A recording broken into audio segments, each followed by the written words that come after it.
moi j'assure au secrétaire général de l'ERC le rôle de point focal français du GIEC, c'est-à-dire en gros l'interface permanente entre le secrétariat du GIEC et le gouvernement français, essentiellement pour des questions de fonctionnement au quotidien, de budget, de procédure et de préparation des plénières. Alors la structure, vous l'avez vue, je ne vais pas rajouter grand-chose. La seule chose, c'est qu'une caractéristique assez forte du GIEC, par exemple quand on compare avec d'autres organismes, c'est que le secrétariat lui-même n'est pas un secrétariat élu. Parce que vous voyez avec en gris ici cette structure verticale, en fait c'est une douzaine de personnes qui sont fournies soit par l'OMM, soit par l'UNEP, enfin un petit peu moins l'Organisation nationale des Nations Unies pour l'environnement, et c'est pas un secrétaire général, celui qui dirige le secrétariat, c'est un secrétaire, ça veut dire qu'il n'est pas élu et qu'il a en fait très peu d'autonomie. Voilà, et c'est vraiment le GIEC, le bureau est réélu complètement pour chacun des cycles. Un cycle dure entre 5 et 7 ans, maintenant c'est plutôt 7 ans, ça s'est allongé avec le temps, mais il y a vraiment une très grande autonomie du bureau qui a les mains libres et une relativement faible influence du secrétariat, ce qui peut poser parfois des problèmes de fonctionnement. C'est pas quelque chose qui fonctionne très très bien du point de vue administratif, hein, on ne s'en cache pas, on s'en plaint souvent en tant que pays, des documents pas très bien préparés, des assemblées pas forcément bien gérées, mais voilà, ça fait partie, c'est un choix. Quand ça a été créé par les 195 pays membres du GIEC, il y a eu peu d'efforts faits pour soutenir le secrétariat et le budget du GIEC est environ entre 5 à 7 millions d'euros, on va dire, par an, suivant les cycles et le nombre de réunions d'auteurs à faire. Donc c'est un budget très faible. Donc, la plus grande partie sert à payer les réunions des auteurs des rapports, et notamment le soutien aux pays en développement ou en économie en transition. Voilà. Et le secrétariat lui-même a un budget très faible qui ne lui permet pas d'employer plus de personnes. Alors, en fait, le GIEC, chaque cycle a un programme de travail qui est défini par les États, ce qu'on appelle le panel. En fait, ce sont les États réunis en assemblée plénière. C'est lui qui prend toutes les décisions majeures, de la décision de choisir quels seront les thèmes des rapports spéciaux, jusqu'à la décision d'adopter, ligne par ligne, le résumé pour décideurs, enfin de l'approuver, d'adopter le rapport de synthèse quand il y en a un, souvent il n'y en a pas pour les rapports spéciaux, mais pour les rapports d'évaluation, et puis d'accepter les rapports complets. Donc le dernier bureau a été élu en 2015, donc il a 34 membres, et il est en charge d'un programme de travail qui a été fourni, qui a été approuvé par les gouvernements. Donc il y aura 3 rapports spéciaux. Je donnerai quelques détails sur le rapport spécial sur le traitement global de 1 degré 5, parce qu'il est en cours, donc il illustre assez bien la procédure et la façon, moi je vais surtout me focaliser sur la façon dont les gouvernements interviennent dans le processus. Il y aura un rapport sur le changement climatique et puis sur les terres, sur les océans et la cryosphère.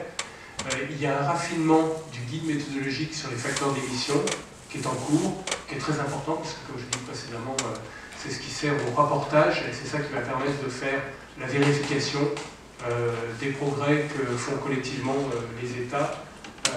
Et puis il y aura le 6e rapport d'évaluation, qui est une structure, comme l'a dit Maud, très semblable à celle des rapports précédents. D'habitude, ce sont les États qui choisissent les thèmes des rapports spéciaux. Pour le rapport spécial 1.5, on est dans un cas très particulier, puisqu'en fait c'est l'accord de Paris qui donc demande au GIEC de produire qui lui a demandé de produire un rapport sur le réchauffement global de 1,5 degré, essentiellement en réponse à une demande des petits États insulaires. C'est, Paul conférera, entre 35 à 40 pays dans le monde, dont on entend parler de temps en temps, mais pas toujours, mais qui ont une forte influence dans le système onusien, parce que déjà ils sont nombreux, et donc ça représente un point important. On est dans un monde où un pays égale une voix en théorie, même si l'influence réciproque, les coalitions, etc. peuvent modifier ce niveau-là. Donc ce rapport, ce n'est pas les États qui ont demandé, les États ont accepté l'invitation qui a été faite dans l'accord de Paris, par la Convention 4 des Nations Unies. Alors, il faut savoir, vous voyez là le calendrier jusqu'en 2023 de production des différents rapports. Donc c'est un calendrier extrêmement serré. C'est une contrainte très très forte. Hein. En gros, la durée de réalisation d'un rapport, c'est à peine 2 ans. Donc, je reviendrai sur le rapport 1.5 sur comment ça se passe. Pour mettre donc à chaque fois, il y a à peu près une centaine d'auteurs pour les rapports spéciaux. On va aller jusqu'à 500 pour les rapports d'évaluation complets. Et tout ça se passe extrêmement vite. Et le rapport spécial, donc 1.5, lui, avait une contrainte de temps très forte puisqu'il devait être disponible, et il sera disponible, donc pour la fin de l'année 2018, pour être pris en compte par la COP 24. Donc, dans le cadre de l'accord de Paris, il y avait mise en place d'un dialogue facilitateur pour faire un premier bilan de la mise en œuvre de l'accord de Paris, et les éléments scientifiques viendront essentiellement du GIEC, ce qu'on appelle le dialogue de Talanoë. Et puis, tout à l'autre bout, donc en 2023, il y aura un bilan mondial fait donc dans le cadre de l'accord de Paris, et qui s'appuiera sur le 6e rapport d'évaluation du GIEC en termes d'éléments scientifiques, éléments donc, qui sera produit en 2022. Alors se pose la question après, c'est que l'accord de Paris a choisi un mécanisme de rehaussement de l'ambition et de bilan mondial tous les 5 ans, alors qu'en général, l'expertise fournie par le GIEC, l'expertise principale dans les rapports d'évaluation, est plutôt maintenant tous les 7 ans. Donc le GIEC a mené une réflexion qui est en cours, qui va être difficile, pour savoir comment s'adapter, et donc ça fait partie des questions posées aussi par Maud, à cette fréquence. Préciser dans l'accord de Paris, c'est une question très délicate parce qu'il y a des questions de fréquence de la production scientifique, des connaissances, on va dire en général, qui est indispensable et sur laquelle s'appuie quasiment exclusivement le GIEC. Et parmi eux, il y a la fréquence aussi de modélisation. Je pense que Franck Lecoq en parlera tout à l'heure. Alors, vous avez vu aussi le jazz graphique, donc je suis désolé pour le représenter, mais là il est actualisé pour le rapport global 1.5. Donc, il permet de décrire les principales étapes. Donc en fait, c'est en avril 2016 que l'Assemblée plénière du GIEC a accepté l'invitation de la CNUC de faire un rapport spécial 1.5. À partir de là, il y a eu quasiment dès la semaine suivante un appel à nomination. Et donc je reviendrai un peu, parce que vraiment pour l'expertise, savoir qui est mobilisé pour rédiger les rapports est vraiment d'une importance critique, hein, puisque c'est là qu'on va trouver les auteurs. Et donc ce processus a des points forts et des points faibles dont je reviendrai. Et il est très important pour savoir exactement comment se fera par exemple l'équilibre des avis qui seront donnés, etc. Tout rapport d'évaluation spatiale commence par ce qu'on appelle le terme en anglais c'est scoping meeting. En fait, ce sont des scientifiques qui ne seront pas forcément les auteurs des futurs rapports, qui vont discuter à peu près pendant une semaine des nouveautés scientifiques qu'il y a eu, ou est-ce qu'il y a de la matière pour développer des choses nouvelles, etc. Et qui vont proposer ce qu'on appelle un sommaire détaillé, c'est-à-dire des têtes de chapitres, et un certain nombre d'éléments qui, au sein des chapitres, devront être développés parce qu'ils savent qu'il y a eu des nouvelles publications depuis le dernier rapport sur le sujet. Donc, ils ont produit en août 2016 un projet de rapport qui a été soumis à l'Assemblée plénière, et l'Assemblée plénière a passé plusieurs journées pour discuter du contenu de ce rapport, et je donnerai un exemple entre ce qui a été soumis au gouvernement et ce qui est sorti à la fin. Voilà. Donc les gouvernements ont choisi un nouveau sommaire, qui n'était pas celui proposé par les scientifiques, mais qu'on était quand même assez proche, et à partir de là, donc, il y a un processus de nomination et de sélection des experts, qui, eux, ont été nommés en début janvier 2017 et qui ont, en moins de 6 mois, rédigé un premier draft, ce qu'on appelle le First Order Draft, qui a été soumis à une revue par des experts externes. Donc, il faut bien voir que tous ces rapports, en fait, il y a un temps très court de rédaction et un temps plus long de revues, qui sont des processus ouverts, donc des revues soit par des experts indépendants, soit par des gouvernements. Les gouvernements interviennent dans un second temps, et ils le font une fois en parallèle avec les experts, et à chaque fois ça donne lieu à, je reviendrai un petit peu dessus, à un nombre assez considérable de commentaires qui sont pris en compte, analysés un par un par les auteurs et qui peuvent amener à changer de manière substantielle le contenu des rapports et surtout des résumés pour décideurs. Voilà, et donc ce rapport, la semaine dernière, a commencé la revue gouvernementale du résumé pour décideurs. Voilà, ça va durer 2 mois. Fin juillet, le gouvernement va remettre des commentaires et les auteurs auront en gros 1 mois et demi pour rédiger et modifier le rapport, le résumé pour décideurs dans ce cas-là. Et ce résumé pour décideurs sera analysé ligne par ligne en assemblée plénière la première semaine d'octobre du même année. Et donc, ligne par ligne, ça veut dire que c'est à la fois discuté, mais modifié aussi. Et la plupart des messages seront modifiés plus ou moins substantiellement jusqu'à ce qu'il y ait un consensus des pays avec toute leur diversité d'opinions. Alors, par contre, ce résumé pour décideurs restera au nom des auteurs, donc il faut aussi que les auteurs qui sont présents dans cette assemblée plénière soient d'accord avec les modifications que les gouvernements leur demandent. Donc vous imaginez, à 195 pays, c'est pas une affaire facile, mais jusque-là ça a marché, et on espère que ça marchera aussi en octobre 2018, même s'il y a beaucoup de crispation autour de ce rapport global, sur le changement global vers 2025. Alors, la sélection des contributeurs, donc c'est important, hein, que ce soit les gens qui vont participer au scoping ou les futurs auteurs, à chaque fois le GIEC, une fois que, par exemple, pour les auteurs, le sommaire détaillé a été approuvé, le GIEC publie un appel donc à candidature, il le transmet aux États, au gouvernement, aux organisations observatrices, et il y en a beaucoup, il y en a une centaine à peu près observatrices du GIEC, qui assistent aussi aux assemblées plénières, mais qui n'interviennent que pour des déclarations, mais qui n'interviennent évidemment pas pour discuter sur les contenus des rapports, et aussi aux groupes de travail, 3 groupes de travail.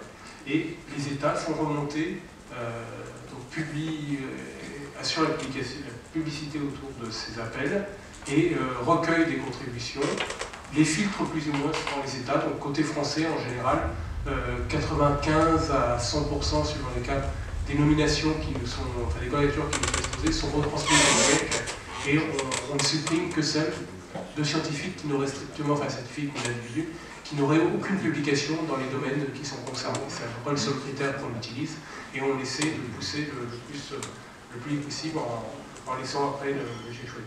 Alors, on fait ça collectivement entre 3 ministères hein, et on soumet ces candidatures. Et après, ce sont les groupes de travail du GIEC ou les conseils scientifiques autour des rapports spéciaux, qui sont des parties de ces groupes de travail, qui font la sélection en respectant un certain nombre de critères dont Maud a parlé. La première, c'est l'expertise scientifique, donc qui est évidemment contraignante, parce que c'est là qu'on voit que les pays, par exemple, développés ont plus d'atouts dans ces exercices-là que les pays en développement ou en transition. Il y a évidemment la répartition des domaines thématiques, la représentativité géographique, les genres, les âges et le renouvellement aussi du temps. Et puis le GIEC informe les experts qui ont été nominés, s'ils ont été sélectionnés. Alors, sur la sélection des auteurs du rapport 1.5, donc le tableau décrit par Maud est un petit peu pessimiste. Par exemple, sur les pays en développement, où on est en expression les pays développés, sur le rapport spécial 1.5, il y a plus de pays en développement que de pays développés. Donc c'est une première, c'est un vrai effort qui est fait et qui, par exemple, ne facilite pas la nomination de l'auteurs français, puisque ça augmente d'autant la pression sur les auteurs. En gros, il y a à peu près, sur 560 candidatures reçues, il y en a eu 86 retenues. Vous voyez, c'est un rapport, il y a en gros une candidature sur 8 qui est retenue.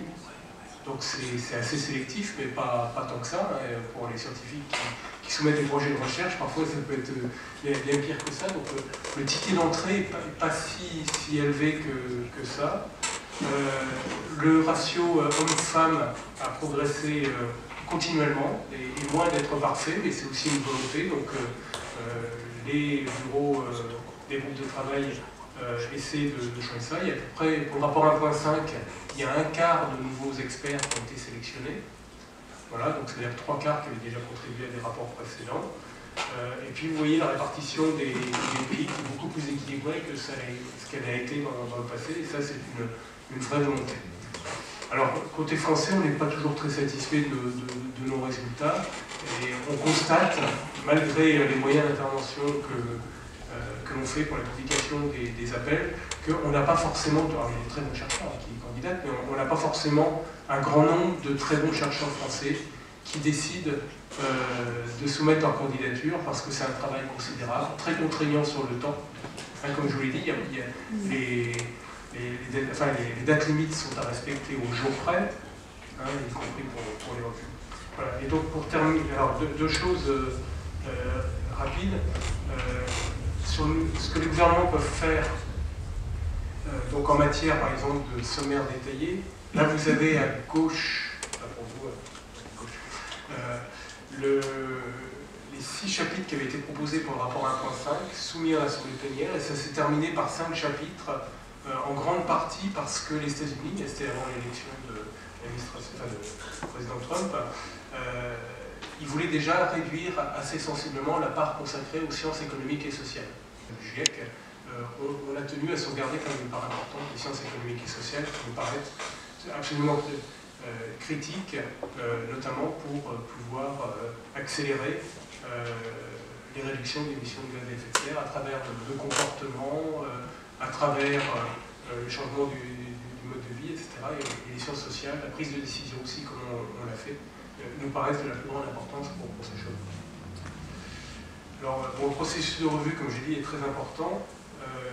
Il y a 3 revues, donc 2 revues auxquelles les gouvernements interviennent, et je peux témoigner du fait que les résumés pour les décideurs, donc celui qui est en cours de revue pour le rapport 1.5, a été sensiblement modifié suite aux critiques. Il y a eu, voilà, je terminerai comme ça, en janvier-février, où il y avait à la fois la revue des experts indépendants et du gouvernement, ce sont près de un peu plus de 25 000 commentaires qui ont été reçus par les auteurs du GIEC, et ils ont eu 2 mois pour les prendre en compte. Je ne sais pas si vous imaginez le travail, ligne par ligne, et il y aurait une réponse donnée à chacun.